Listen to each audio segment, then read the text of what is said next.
Je m'appelle Loïc Seven et je suis stagiaire et organisateur de visites au musée America Eagle Beach.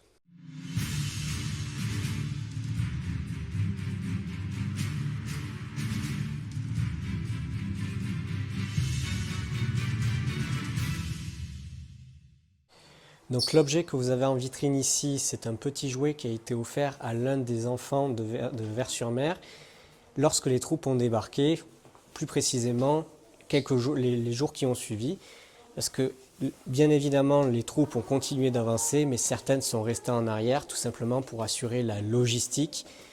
C'est ce qu'on appelle des beach groups, ce sont des unités spécifiques qui sont conçues autour d'un noyau d'infanterie. Ici sur Gold Beach, vous avez le 9e et le 10e beach group. À Vers-sur-Mer, on va parler du 9e. Ce 9e beach group, du coup, est resté pendant quelques mois à Vers-sur-Mer à s'occuper de la logistique, de tout ce qui est création de dépôts, des soins, ainsi que tout ce qui est en rapport avec la communication et l'arrivée de nouveaux matériels en attendant que le port d'Arromanches soit fini d'être construit.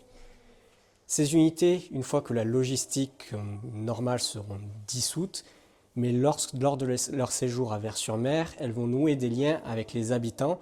En effet, puisqu'il faut penser que les soldats qui forment ces unités, pour la plupart, sont mariés et pour certains ont même des enfants qui ont l'âge de certains enfants qui se trouvent actuellement dans le village à ce moment-là.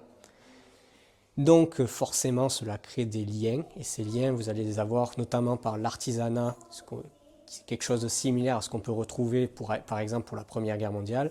Vous allez avoir des soldats qui vont utiliser de leur métier civil pour confectionner des objets pour les civils qui, eux, ont été dévastés par les bombardements et qui ont bien besoin d'un peu de bonheur dans leur vie, notamment pour les enfants. C'est pour cela que le soldat a probablement confectionné ce jouet.